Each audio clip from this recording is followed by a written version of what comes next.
오늘 우리에게 주시는 하나님의 말씀 누가복음 7장 11절에서 17절까지 말씀입니다. 신약 성경 101면에 있습니다. 누가복음 7장 11절에서 17절까지 말씀을 찾으셔서 봉독하도록 하겠습니다. 우리 성경책을 가지고 계신 성도님은 빠짐없이 다 찾아주시기를 부탁드리고요. 혹여라도 혹시 성경을 가지고 오지 못하신 성도님은 앞에 준비된 화면을 보셔도 좋습니다. 우리 한 절씩 저와 사랑하는 성도님들 교독하도록 하겠습니다. 마지막 17절은 또 같이 읽겠습니다.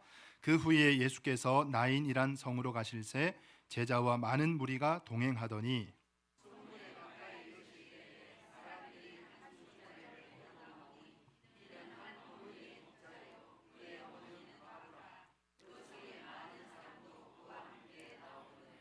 주께서 과부를 보시고 불쌍히 여기사 울지 말라 하시고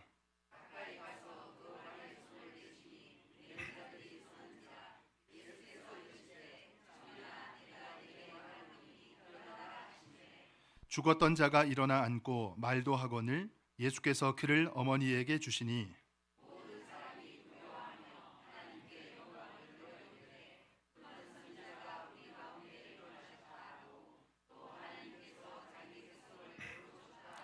(17절) 다 함께 읽습니다. 예수께 대한 이 소문이 온 유대와 사방에 두루 퍼지니라.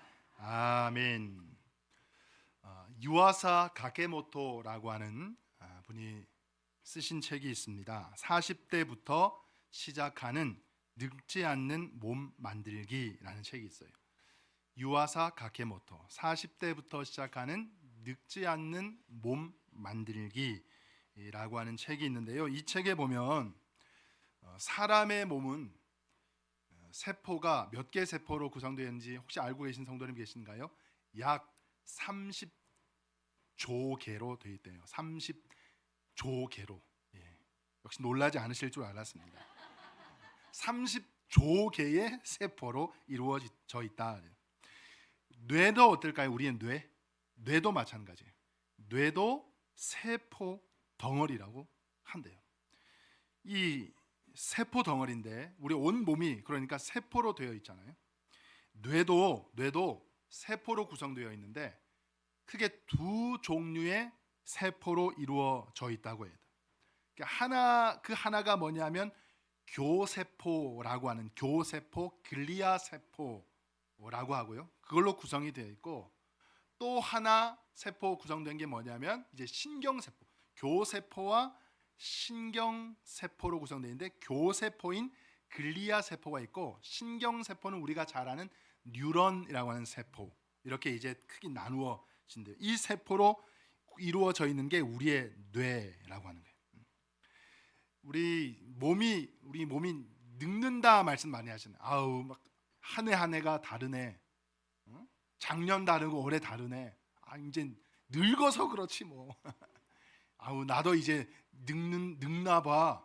막 그렇게 얘기를 많이 하시잖아요. 우리 몸이 늙는다 이렇게 생각하는데 실제로는요. 우리 몸이 늙는 것은 몸이 늙어서 늙는 게 아니라 뇌가 늙기 때문에 뭐가 같이 늙을까요? 몸도 같이 늙는다는 거예요.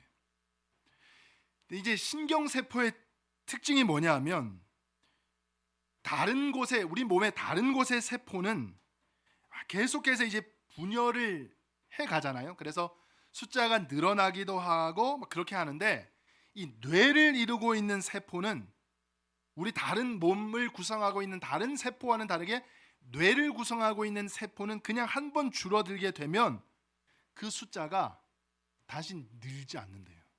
그게 이제 뇌 세포의 특징이라는 겁니다. 한 번 줄어들면 그래서 이제 연세가 들어가시면서 뇌 세포가 조금씩 줄어가는데 줄어드는 세포를 더 이상 그러니까 어떻게 할까 늘릴 수가 없다는 거예요. 없어지는 세포를 다른 세포는 계속해서 분열하고 그래서 새롭게 일어나기도 하지만 이 뇌세포는 줄어들면 더 이상 늘릴 수 있는 길이 없다는 거예요. 특히 어떤 큰 사고를 겪으시잖아요. 큰 사고를 겪으시거나 아주 큰 충격을 받아가지고 이 뇌세포가 엄청나게 많이 상실이 되면 이게 절대 다시 회복되지 않고 그 세포만큼은 없어진다 그러는 거예요. 자, 그러면 뇌가 젊어질 수 있는 길은 아주 없는 것일까? 전혀 그 방법은 없을까? 그건 아니라는 거예요. 줄어드는 세포를 다시 늘릴 수는 없지만 그렇다고 해서 늙는 거를 그냥 방치해 두는 법은 없다는 거예요. 다시 그 뇌를 유지하고 계속해서 젊어질 수 있는 방법은 존재한다는 거예요. 그게 뭐냐면 바로 네트워크라고 해요. 네트워크.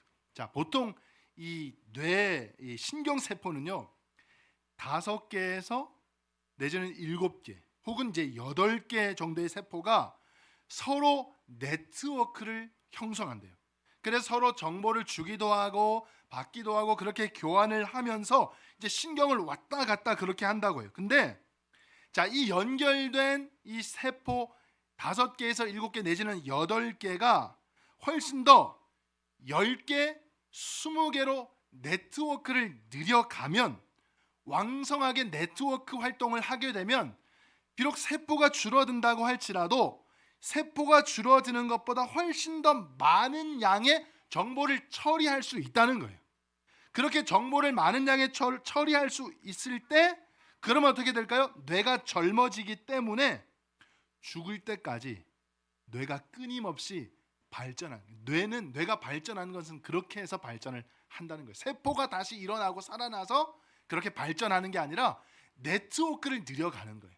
보통 5개에서 7개 내지는 8개가 아니라 10개, 20개. 그래서 중요한 게 있는데, 자, 우리 사랑하는 성도들 축복합니다. 특별히 우리 사랑하는 성도님, 연세 드신 우리 어르신들 끝까지 젊은 뇌를 유지하시기를 주님의 이름으로 축복합니다. 우리 젊은 성도님은 마찬가지. 이 젊은 뇌를 끝까지 젊게 잘 유지하시기를 주님의 이름으로 축복합니다. 자, 그러면 어떻게 하면 이 네트워크를 강화시킬 수 있을까? 우리 뇌 세포로 하여금 네트워크를 강화시키게 할 수 있을까? 자, 그렇게 뇌에 신선한 자극을 계속 주면 된대요. 뇌를 신선하게 하는 것. 그래서 어떻게 해요? 연세가 드실수록 오히려 뭘 하라고 합니까? 이제 우리 고스톱 많이 치시라고 경로당에서 그 얘기도 그거예요. 뭘 하고 뇌에 계속해서 신선한 자극을, 그래도 막 피박에 독박 이렇게 가지고 막 스트레스 받는 게 아니라 계속해서 자극을 하시는 거예요. 자, 이거 어떻게 하면 지금 원고로 끝낼 건가? 2고 한 번 더 가? 3까지 가? 이런 이제 생각을 하시면서 어떻게 하면 내가 지금 피박을 면할 수 있을까? 이제 고스톱 많이 치시라고 하는 것도 계속해서 자극을 주라고 그렇게 하시는 거죠. 또 예를 들면 새로운 언어를 계속해서 공부를 하시는 거예요. 새로운 공부를 계속 언어에 도전하시기도 하고 뭔가 새롭게 배우는 것에 끊임없이 도전하는 것. 자, 그렇게 하면 뇌가 어떻게 한다고? 계속해서 신선한 자극을 받는다는 거예요. 그래서 그 보통 5개에서 7개 네트워크망을 형성하는 게 10개, 20개로 늘려간다는 것이죠. 그렇게 해서 뇌가 젊게 유지할 수 있는. 자, 그 중에 뇌에 신선한 자극을 주고 10개, 20개 네트워크를 계속해서 활발하게 형성할 수 있는 가장 좋은 방법이 있는데, 뇌를 가장 젊게 유지하는 탁월한 방법이 있는데요. 이거 하나 가르쳐 드리고 이제 본론 말씀 들어갑니다. 그게 뭐냐면요. 바로 하나님의 말씀을 듣는 거예요. 하나님의 말씀을 들은. 여러분, 하나님의 말씀을 들으면 들을 때마다 새롭고 늘 새롭잖아요. 우리 사랑하는 제가 그래서 뭐 똑같은 전에 했던 말씀 자유롭게 들으는 게 뭐예요? 늘 새로우시니까. 하나님의 말씀을 읽을 때마다 어떻게 해요? 늘 신선한 거예요. 늘 새롭고 영원히 새로운 것은 우리 살아계신 하나님의 말씀. 이 말씀을 읽을 때, 말씀을 들을 때 우리의 영혼에 큰 기쁨을 주시는, 할렐루야. 그래서 사랑하는 성도님, 이 말씀을 들을 때 우리가 뇌세포 놀라운 반응. 우리 사랑하는 성도님, 다른 거 젊은 거는 굉장히 관심 많으잖아요. 그래서 피부 나이에서 먹지 마세요. 피부에 양보하세요. 그래가지고 그 좋은 거 막 갈아가지고 드셔야 되는데 이걸 막 얼굴에다가 막 대천 해수욕장에 막 진흙 다 없어지는. 예? 머드 축제 가면 그걸 뒤집어 흙탕물 뒤집어 쓰고 좋아하는 건 거기밖에 없어요. 딴 데서는 흙탕물 뒤집어 쓰면 막 얼굴이 울그락불그락하고 막 입에서 막 욕도 나오고 하는데 흙탕물 뒤집어 쓰고 좋아하는 데는 대천 해수욕장밖에 없어요. 왜? 피부가 젊어. 그래서 막 병원에 가가지고 아우 연세 한 70 넘으셨는데 피부 나이는 한 30대세면 굉장히 좋으시잖아요. 막 행복하세요. 관절 나이 막 연세 80 막 90 되시는데 관절 나이는 그래도 한 40대 아직 쌩쌩하십니다. 막 너무너무 좋아하시는데 우리 사랑하는 성도님 내 뇌의 나이는 몇 살일까? 거기에 관심 좀 가져보시라는 거예요. 뇌가 젊게 유지가 될 때 우리 몸도 젊음을 유지할 수 있게 되는 거예요. 건강할 수 있게 되는 거예요. 거기에 가장 좋은 방법은 뇌를 가장 신선하게 자극을 주는 좋은 자극을 주는 게 제일 좋은데 자극을 줄 수 있는 가장 탁월한 방법 압도적으로 제일 좋은 방법은 뭐냐? 살아계신 하나님의 말씀 읽어도 새롭고 들어도 들을 때마다 늘 새로운 그래서 우리 영혼이 늘 새로워지고 큰 기쁨을 얻을 수 있는 그래서 사랑하는 성도님 우리의 뇌세포 네트워크가 끊임없이 왕성하게 활동 우리 그래서 지난 1주차 2026 약물이 공동체 성경 읽기 259일간의 여행 너무너무 잘해 주셨습니다. 시작이 반이라고 했는데 이미 이제 반 하신 거예요. 시작이 반이라 끝까지 여러분 서로 격려하시면서 이 귀한 하나님의 말씀의 씨앗 우리가 열심히 우리가 받는 복된 시간 되시기를 바라고 말씀의 씨앗 함께 받은과 동시에 우리의 뇌에도 신선한 자극을 줘서 뇌가 젊어지고 육체도 젊어지고 영혼도 새로워지고 영혼도 날마다 새롭게 주님 주시는 큰 기쁨과 만족으로 충만한 우리 사랑하는 성도님 모든 삶들이 젊으신 분들은 그 젊음을 오래오래 유지하시길 바라고 연세 드신 분들도 예전의 왕년의 젊음을 왕성하게 끝까지 유지해 가시는 복된 인생 젊은 인생 다 되시기를 예수님의 이름으로 축원드립니다. 자 오늘 하나님 말씀 이렇게 시작이 돼요. 11절 말씀 그 후에 예수께서 나인이란 성으로 가실새 제자와 많은 무리가 동행하더니 그랬습니다. 자 오늘 말씀의 제목은 왜 하필 나인가? 라는 제목인데요. 나인성이라고 하는 동네는요. 나인성 이제 예수님께서 살고 계시던 가버나움이라는 동네로부터 한 이제 걸어서 하룻길 정도 걸어서 하룻길이면 한 어느 정도 될까? 한 100리 정도 될까요? 하여튼 가까운 거리예요. 걸어서 하룻길 정도 산 속에 있는 아주 이제 평화로운 작은 마을이었습니다. 여기에 한 여인이 살고 있었습니다. 이 여인 역시 다른 사람들과 마찬가지로 한때 청춘의 푸르는 꿈을 품었을 거예요. 자신의 미래에 대한 꿈과 행복한 설계를 가지고 있었습니다. 그러다가 사랑하는 한 남자를 만나게 되었습니다. 그리고 결혼했습니다. 함께 결혼을 하고 가정을 이루어서 이제 행복한 더 미래를 꿈꾸는데 그 와중에 하나님께서 그 가정에 그 태중에 기가 막힌 아들을 선물해 주셨어요. 태어나 보니까 너무너무 귀한 자식인데 이제 아들이에요. 너무너무 귀한 아들. 얼마나 행복했겠습니까? 사랑하는 남편 그리고 사랑하는 귀한 아들 정말 작은 천국 같은 행복한 가정생활을 꾸려 나갔습니다. 그런데 어느 날이었어요. 그렇게 행복한 가정생활을 해가던 날 느닷없이 사랑하는 남편이 죽고 말았습니다. 너무 큰 충격. 아마도 이 여인은 아마 이 뇌세포의 큰 아마 엄청난 상실을 경험했을 거예요. 엄청난 충격을 받았습니다. 큰 슬픔을 겪게 되었어요. 도무지 살아갈 용기가 나지 않아요. 더 이상 살아가지 못할 것 같았습니다. 그렇게 하루하루 절망과 좌절 가운데 시간을 보내다가 어느 날 아들과 눈동자를 마주치게 됩니다. 너무 반짝반짝 빛나는 너무 맑고 깨끗한 그 아가의 눈동자와 그 엄마의 눈이 마주치는 순간 이 여인의 정신이 번쩍 들었어요. 살아야 되겠다. 그녀는 그렇게 살아야 됐습니다. 지금 내가 너무 사랑하고 내가 너무 믿고 의지하는 귀한 남편이 죽었지만 나를 이렇게 바라보고 있는 너무너무 귀한 아들 이대로 둘 수는 없지 않은가. 이 아이들 내가 키워야 되겠다. 그래서 내가 살아야겠다. 어떻게든 열심히 내가 살아야 되겠다. 다시 마음을 다잡고 용기를 냅니다.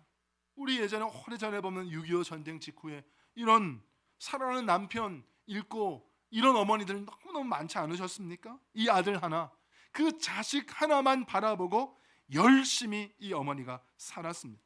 다행히 하나님의 은혜 가운데 아들이 건강하게 장성했습니다. 무럭무럭 잘 자라 주었습니다. 이제 거의 청년이 되었습니다. 이제 한 사람 구실을 하겠구나, 자기 앞가림하며 살겠구나, 이제 한 사람의 구실을 하면서 그렇게 살아갈 수 있겠구나. 참 내가 잘했다. 그때 내가 생을 포기하지 않고 절망 가운데 인생을 포기하지 않은 게 정말 잘했다. 이런 생각이 들었어요. 이제 이 아들 잘 키웠으니 이제 더 열심히 아들 의지하면서 살아야 돼. 옛날엔 특히 그렇잖아요. 이 고대 시대에 특히 남편이 없는 아내, 여인의 삶은 너무너무 비참한 삶이었잖아요. 그래서 아들이라도 있으면 어떻게 합니까? 그 아들이 집안의 기둥인 거예요. 아들이지만 동시에 남편이 되는 것이죠. 이제 이 아들 의지하는 거예요. 의지하며 살면 되겠구나. 그렇게 이제 다시 더 힘을 얻는데 이 기둥 같은 아들, 너무너무 귀한 아들, 이제 이 장가만 보내면 되겠다 생각했는데 이 아들마저 어떻게 됩니까? 어느 날 느닷없이 죽어버리고 만 거예요. 이 어머니가 성경에 나오잖아요. 얼마나 슬펐으면 울었다고 기록하잖아요. 너무 울었어요. 근데 그런 여인을 향해서 우리 주님 뭐라고 말씀하세요? 오늘 성경입니다. 13절, 주께서 과부를 보시고 불쌍히 여기사 울지 말라 하시고. 우리 사랑하는 성도님 중에 남 모르게 울고 계신 분들이 많으실 줄 압니다. 사랑하는 성도님, 우시는데 절대 좌절하지 마십시오. 아무도 나를 보는 것 같지 않고 아무도 나에게 관심 갖는 것 같지 않아도 누가 보고 계세요?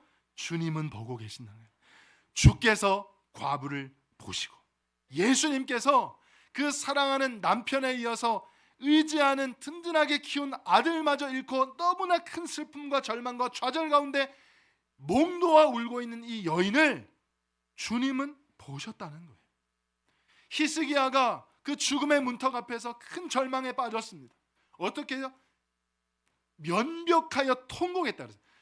낯을 벽으로 향해서 울었다고 성경은 기록해요.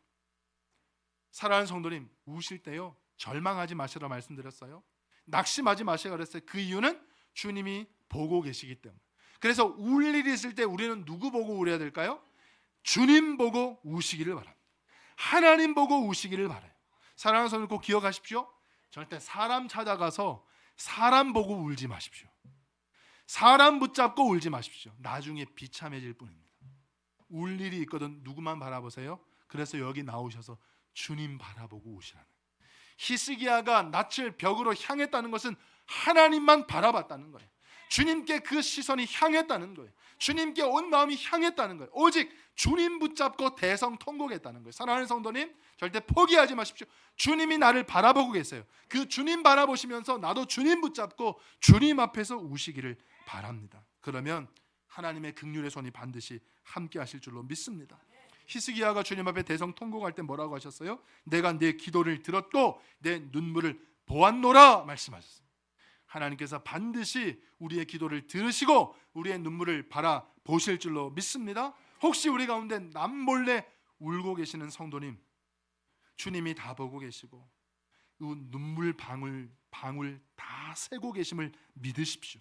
반드시 여러분들에게 회복과 다시 일어나는 그 순간이 오게 될 줄로 믿습니다. 이런 절망적인 상황에 처한 이 여인이 예수님을 만났을 때 드디어 위로를 받았습니다. 예수님을 만나서 새로운 희망을, 소망을 얻게 되었어요. 사랑하는 성도님, 오늘 이 자리에 혹시 어떤 것을 잃고 나오셨나요? 어떤 것을 잃고 너무너무 아픈 마음으로 실망하고 낙심하는 마음으로 오셨습니까? 예수를 만나면 반드시 새롭게 될 줄로 믿습니다. 회복될 줄로 믿습니다. 사랑하는 성도님, 축복합니다. 이 시간 다 예수님 만나시기를 주님의 이름으로 축원합니다. 슬피 울고 있는 이 나인성, 이 장례 행렬에 예수님이 나타나시는 거예요. 자, 다시 본문 12절 말씀입니다. 성문에 가까이 이르실 때에 사람들이 한 죽은 자를 메고 나오니 이는 한 어머니의 독자여 그의 어머니는 과부라. 그 성에 많은 사람도 그와 함께 나오거늘. 13절이에요. 주께서 과부를 보시고 불쌍히 여기사 울지 말라 하시고. 사랑하는 성도님, 저를 따라 힘차게 외치겠습니다. 나는 버림받지 않았다. 자, 한 번 더 하겠습니다. 나는 잊혀지지 않았다. 그렇습니다, 여러분. 내가 어떤 절망과 고독과, 그래서 심지어 모두에게 버림받고 내가 잊혀진 것처럼 느껴질 때라 할지라도 나를 결코 잊지 않으시는 분, 나를 절대 버리지 않는 한 분이 계시니 그분이 바로 예수 그리스도인 줄로 믿으시기를 바랍니다. 아무리 우리가 버림받은 것 같이 느껴져도 결코 우리는 버림받은 존재가 아닙니다. 우리는 잊혀진 존재가 아닙니다. 사랑하는 성도님, 기억하십시오. 나는 절대 잊혀진 배우나 잊혀진 가수, 그래서 한물간 어떤 연예인이 아니에요. 절대 흘러간 옛 노래같이 한 번 듣고 잊혀진 그런 존재가 결코 아닙니다. 지금 이 순간에도 살아계신 하나님, 너무너무 좋으신 우리 아버지 하나님은 절대 나를 잊지 않으시고, 오늘 성경의 과부를 보시고 그 과부에게 오셔서 울지 말라고 말씀하셨듯이 오늘 나를 주목하여 보고 계시고 나에게 오셔서 말씀하여 주시는 줄로 믿으시기를 바랍니다. 오늘 성경 속 이 과부 생각해 보십시오. 이제 내 인생 정말 끝났다 생각했어요. 두 번의 큰 낙심, 이 절망적인 상황 가운데 이제 내 인생은 정말 끝이다 라고 생각하지 않았겠습니까? 너무너무 사랑하는 남편을 잃었어요. 아들 하나 바라보고 다시 힘내서 열심히 달려왔는데 그 유일한 소망 아들마저 이제 없어져 버렸습니다. 그런데 그 자리에 모든 것이 끝났다, 정말 이제 나 혼자다 라고 생각했던 그 자리에, 빈 자리에, 텅 빈 그 마음속에 예수님께서 찾아오셔서 불쌍히 여기사 울지 말라 주님 말씀해 주시는 거예요. 사랑하는 성도님, 나는 결코 혼자가 아님을, 절대 나는 버림받은 존재가 아님을 예수님과 함께하는 인생을 믿는 저와 여러분들 되시기를 주님의 이름으로 축원드립니다. 자, 두 번째, 저를 한번 따라해 주십시오. 나의 하나님은 전능하신 하나님이시다. 자, 한 번 더 하겠습니다. 나의 하나님은 전능하신 하나님이시다. 아멘. 여러분 믿으십니까? 오늘 본문의 내용은요, 우리에게 따뜻한 사랑의 하나님의 모습도 보여주시기도 하지만 전능하신 하나님의 위력을 또 한번 가르쳐 주고 계세요. 자, 우리 하나님이 사랑의 하나님이신 거 분명합니다. 여러분 믿으십니까? 하나님은 사랑이시라. 우리 하나님은 사랑이세요. 하나님의 속성은, 하나님의 성품은, 하나님의 캐릭터는 사랑이에요. 사랑. 사람마다 다 캐릭터가 있잖아요. 캐릭터. 이 캐릭터, 야, 이 캐릭터 독특한 캐릭터네. 하나님의 캐릭터는 뭐예요? 사랑의 하나님이에요. 하나님의 성품은 사랑이에요. 사랑. 자, 그런데 우리 하나님이 사랑의 하나님으로만 끝났다면 수많은 종교인들이 있습니다. 수많은 휴머니스트들이 있습니다. 이 사람들이 이야기는 하는 대로 사랑의 하나님에 불과하다면 우리는 다 하나님을 좋아할 거예요. 우리 사랑의 하나님이니까 나를 사랑해 주시는데 나도 마음이 갈 거 아닙니까? 좋아질 것 아닙니까?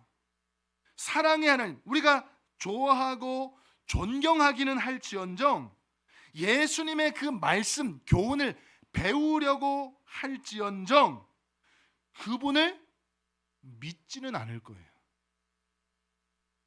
사랑의 하나님으로만 끝난다면. 왜 그렇습니까? 사랑은요, 저도 사랑하거든요. 우리 성도는 다 사랑할 줄 아시잖아요. 사랑은 우리도 다 할 수 있어요. 사랑은 우리 다 할 수 있습니다. 사랑은 다 할 수. 저도 저같이 형편없는 인간도, 아무 보잘것없는 인간도 저는 제 새끼를 사랑합니다. 제 자식을 사랑해요. 제 자식 안 사랑하겠습니까? 사랑해요. 사랑합니다. 사랑합니다. 내 자식 위해서라면 내가 할 수 있는 건 다 해주고 싶어요. 어제도 얘기했지만 제가 도둑질이나 사기 행각이나 이런 거 빼고는 남한테 폐 끼치는 거, 해를 입히는 거 외에는 내가 할 수 있는 거 다 해서 내 자식이 원하는 거는 다 해주고 싶어요. 생명이라도 주고 싶어요. 그게 부모 마음이에요. 우리 부모님들 다 사랑은 하시잖아요, 그죠? 사랑은 다 할 줄 알거든요. 근데 저한테는 뭐가 없어요? 능력이 없어요. 능력이 없어요. 세상에 여느 다른 아버지들처럼 막 그런 능력, 또 마찬가지는 물론 그런 능력, 뭐 물질적으로 해주고 막 빽이 있어가지고 막 뭐 뉴스에 보니까 뭐 이런 거 있잖아요. 막 자기 아들 막 나쁜 짓 했는데 아빠 빽으로 막 그런 능력도 없어요. 그런 능력. 근데 여기서 말하는 능력 그런 능력이 아니에요. 이 아들을 이 엄마가 얼마나 사랑했겠어요. 하나밖에 없는 아들이에요. 남편 죽고 난 뒤에 남편처럼 생각하고 기둥으로 생각하고 의지하면서 진짜 자식 하나, 아들 하나 바라보고 여기까지 온 거예요. 얼마나 사랑했겠습니까? 이 엄마도 아들 사랑 안 했겠냐고요. 이런 어느 부모치고 자기 자식 사랑하지 않는 사람이 누가 있냐고요. 아들을 대신해서 10번이고 100번이고 대신 주고 싶었을 겁니다. 내가 할 수만 있다면. 근데 뭐예요? 사랑은 하지만 문제는 이 엄마에게는 그런 능력이 없었다는 거예요. 우리 모두에게 다 사랑하는 건 있어요. 근데 우리에게 뭐가 아무 능력이 없어요. 사랑은 하지만 능력이 없다는 거예요. 근데 오늘 성경에 보니까요, 예수님이 오셨어요. 어떤 예수님이요? 사랑의 예수님뿐만 아니라 오셔서 그녀를 보시고 불쌍히 여기시고 등을 다독여 주시고 울지 말라 말씀하시는 사랑의 예수님이 그 사랑뿐만 아니라 뭘 가지고? 능력 가지고. 능력의 예수님이 오셔서 뭐라고 하셔요? 그 죽은 아들을 향해서 청년아 일어나라 말씀하십니다. 능력의 예수님이, 능력의 전능하신 하나님이 어떻게 해요? 죽은 그 아들을 일으켜 주신 거예요. 사랑하는 성도님, 지금 무슨 일 때문에 엎어져 계신가요? 무슨 일 때문에 넘어져 울고 계십니까? 사랑하는 성도님, 축복합니다. 이 시간 능력의 예수님, 전능하신 우리 하나님이 엎어져 울고 있는 사랑하는 성도님, 그 자리에 눈물 흘리고 있는 그 삶의 현장에 찾아오셔서 아무개야 일어나라 말씀해 주시고 다시 일어나는 역사를 체험하시는 우리 성도님 되시기를 주님의 이름으로 축복합니다. 예수님의 음성을 다 들으시기를 바랍니다. 우리를 사랑하시는 하나님, 하나님은 사랑이시라. 근데 이 하나님이 전능하신 하나님이 아니라면 죄송하지만 우린 교회 나올 필요가 없는 거예요. 일주일 내내 일터에서 그 고생을 하시고 하루 일주일에 하루 쉬시는 날 뭐 할 게 있다고 여기 나오시냐고요. 왜 나오시냐고. 왜? 그럼 집에서 편안하게 쉬시면 되는데.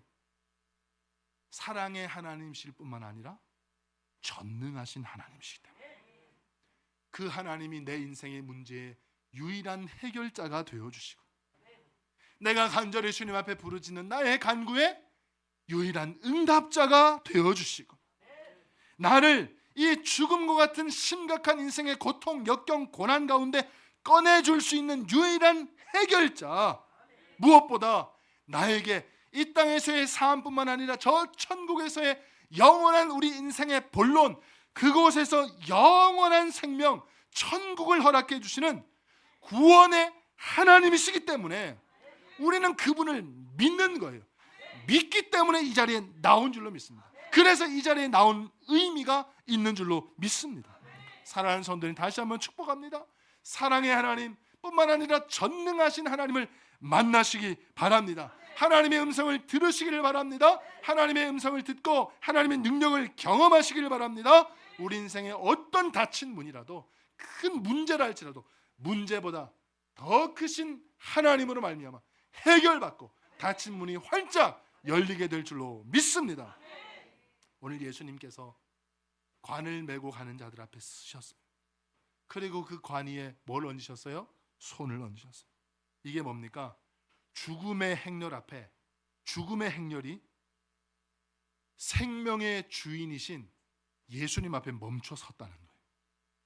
예수님께서 오셔서 그 관 위에 손을 얹으셨을 때, 예수님께서 오셔서 우리 인생의 문제 위에 손을 얹어 주실 때 우리의 죽음, 우리 삶의 모든 문제들이 멈춰지는 줄로 여러분 믿으시길 바라요. 지금 이 순간 죽음의 행렬이 지금 나가고 있습니다. 이 상황 속에서 지금 제일 의기양양, 제일 행복한 존재가 어떤 존재였을까요? 사탄이었어요. 사탄이 제일 좋아하고 있었어요. 나는 죽음의 왕이다.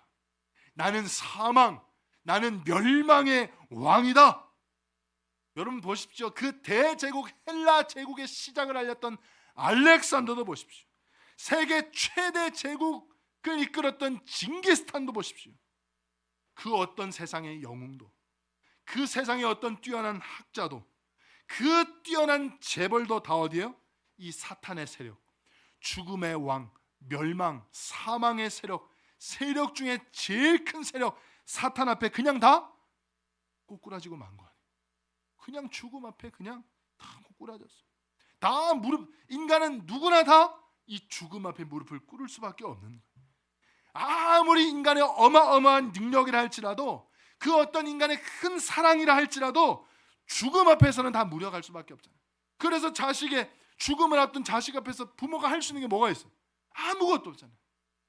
이 죽음의 왕 앞에 내가 이 내 앞에 죽음의 왕 내 앞에 누가 위력을 발휘할 것인가? 누가 고개를 들 것인가? 내가 세상의 왕이다.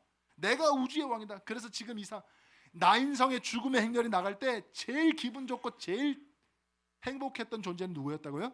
사탄이었다는 사탄. 그 앞에 누가 오셨습니까? 예수님이 오셨어요.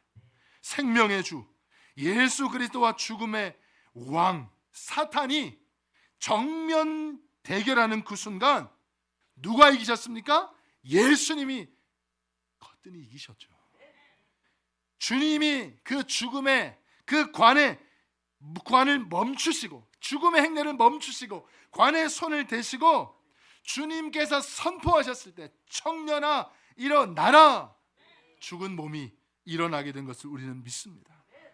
성경에 일어났던 이 기적이 우리 사랑하는 성도님들의 삶 가운데 일어남으로 우리 하나님의 전능하신 하나님의 능력이 여러분들의 삶을 통해서 증명되시기를 주님의 이름으로 축복합니다. 마지막 이야기 하나 해드리고 말씀을 맺을게요. 북한에서 혈혈단신 남아하신, 그래서 초등학교 공부 제대로 하셨겠어요? 초등학교도 제대로 마치지 못하신 분인데 오직 성실과 근면 하나로 아주 월남하셔서 크게 성공하신 분이 계셨어요. 이분이 남해 내려오셔서 고물상을 하셨대요. 고물상을 하셨는데 이게 너무너무 잘 돼가지고 수백억 자산가가 되신 거예요. 수백억 자산가. 놀라지도 않으시니 우리 사람은 수백억 자산가, 뭐 수백억쯤이야 뭐. 우리 하나님 아버지가 내 아버지인데 수백억 자산 뭘 놀래냐. 엄청나게 성공을 하신 거예요. 그래서 이분이 연세 70이 되었을 때 내가 이 땅에 와서 정말 나는 축복받고 잘 살았다. 그래서 나라를 위해서 내가 뭔가 기여를 하고 싶은데, 본인이 어렸을 때 그렇게 어렵게 이제 공부도 제대로 못 해봤으니까 이 나라에서 너무 공부 잘하고 공부 열심히 하고 싶은데 형편이 안 돼서 못하는 친구들, 아이들 얼마나 한이 될까. 그래서 내가 이제 이 나라를 위해서는, 또 나라가 잘 되기 위해서는 인재가 많아야 되니까 인재 양성을 위해서 내가 평생 내가 고물상에서 번 돈 이 수백억을 다 기부하겠다. 그래서 장학금으로 그걸 다 기부를 하셨어요. 얼마나 귀한 일입니까? 깜짝 놀랐어요. 박수 받. 근데 박수 치지 못한 인간들이 있었으니 이분의 자녀들이었어요. 이 자녀들이 못된 자녀들이 아니 아버지 어떻게 그럴 수가 있습니까? 아버지 돌아가시면 이거 다 우리 건데 우리 거를 왜 아버지 마음대로 씁니까? 내 목숨 주시고 나서 유산으로 빼고 나서 나머지 하시든지 그렇게 하셔야지, 그것까지 다 왜 우리 몫까지 내 몫까지 다 빼서 그거 다 장학금으로 기부하십니까? 그렇게 못합니다.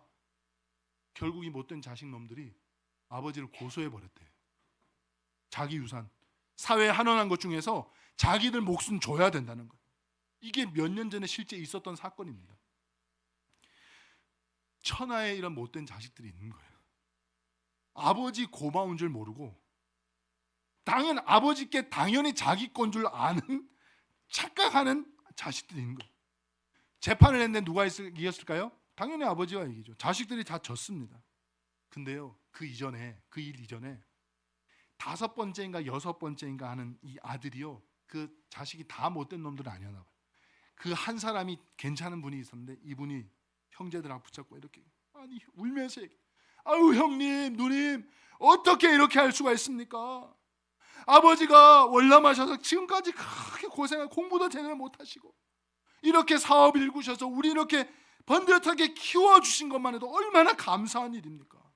이 사랑 이 은혜 우리가 평생 갚아드리면 살아도 못 갚을 건데 우리가 어떻게 자식된 도리로 아버지를 고소하고 그 아버지께 어떻게 우리 당연한 걸 내 것이라고 당연하게 여기고 그 아버지를 고소할 수가 있습니까? 우리 그렇게 하면 안 됩니다. 그렇게 하지 맙시다. 제가 아버지 모시고 살겠습니다. 다른 자식들은 막 다 아버지 싫다고 막 아버지 고소하고 내 거 달라고 막 그렇게 하고 있는데 이 다섯 번째인가 여섯 번째인가 아드님이 이 한 분만 그렇게 어떻게 해요? 자기는 필요 없다. 그냥 아버지 모시고 지극정성 효를 다하고 그렇게 사셨대. 이제 나중에 아버지가 그 아들 효도 받으면서 사시다가 돌아가시게 됐습니다. 나중에 변호사에게 맡겨놓았던 유언장이 있었거든요. 거기 보니까 이렇게 돼요. 끝까지 나를 배신하지 않은 놈, 끝까지 나를 배신하지 않고 나에게 최선을 다해 효도한 그 자식, 걔가 아들이든 딸이든 그에게 내가 숨겨놓은 재산 70억을 주노라. 그 다섯 번째가 여섯 번째 아들이 그 유산 물려받은 거예요. 사랑하는 성도님, 고난 있으십니까? 어떤 어려움이 있으십니까? 하나님 앞에 섭섭할 때가 있으십니까? 있으시죠. 하나님 앞에 섭섭할 때가 있으시죠. 약속된 은혜 아직 받지 못했다고 생각하고 계시나요? 그래도 여러분 부탁합니다. 여러분 권면합니다. 끝까지 믿음을 지키십시오. 제가 지난 청소년부 우리 영성 캠프 가서 말씀드립니다. 너희들 일평생 살아가며 믿음은 버리지 말아라. 절대 하나님 배신하지 말아라. 사랑하는 성도님, 끝까지 믿음은 버리지 말고 하나님 배신하지 말고 여러분 끝까지 믿음을 지키시길 바라요. 아무리 약속된 은혜가 나에게 아직 이루어지지 않고 하나님 앞에 섭섭한 마음이 계속되는 것 같아도 그래도 끝까지 하나님 배신하지 말고 끝까지 하나님을 향한 신뢰, 믿음을 지키시기 바랍니다. 그러면 숨겨진 은혜가 숨겨진 70억과는 비교도 안 되는 놀라운 축복이 우리에게 임할 줄로 믿습니다. 그거 안 받아도, 그거 없어도 어때요 여러분? 우리에게 주님이 생명 주셨잖아요. 나에게 건강 주셨잖아요. 우리에게 믿음 주시고 천국에서 영원한 생명, 우리를 구원하신 그 은혜만으로도 얼마나 귀하고 감사한데 그거 없으면 어때요? 그거 70억 없으면 어때요? 끝까지 주님 배신하지 않고 믿음 떠나지 않고 끝까지. 사랑하는 성도님, 이번 한 주도 사랑의 예수 그리스도, 우리 주는 사랑의 주님이 뿐만 아니라 전능하신 예수님, 전능하신 나의 주 하나님은, 전능하신 하나님, 그 좋은 예수님께서 누가 아니라 나를 주목하고 계세요. 나를 바라보고 계시고 내 눈물을 보고 계시고 심지어 내 눈물방울을 다 세고 계시고 우리와 함께 하시고 우리의 곳에서 말씀해 주시고 우리의 곳에서 선포해 주셔요. 아무개야 일어나라. 전능하신 예수님 이 손 꼭 붙잡고 함께 걸으며 사랑하는 성도님 인생에 무너진 그 조각, 그 인생에 무너진 조각들 그 가지고 더 멋진 작품으로 만들어가는 복된 한 주 여러분들 인생 되시기를 예수님의 이름으로 축원드립니다.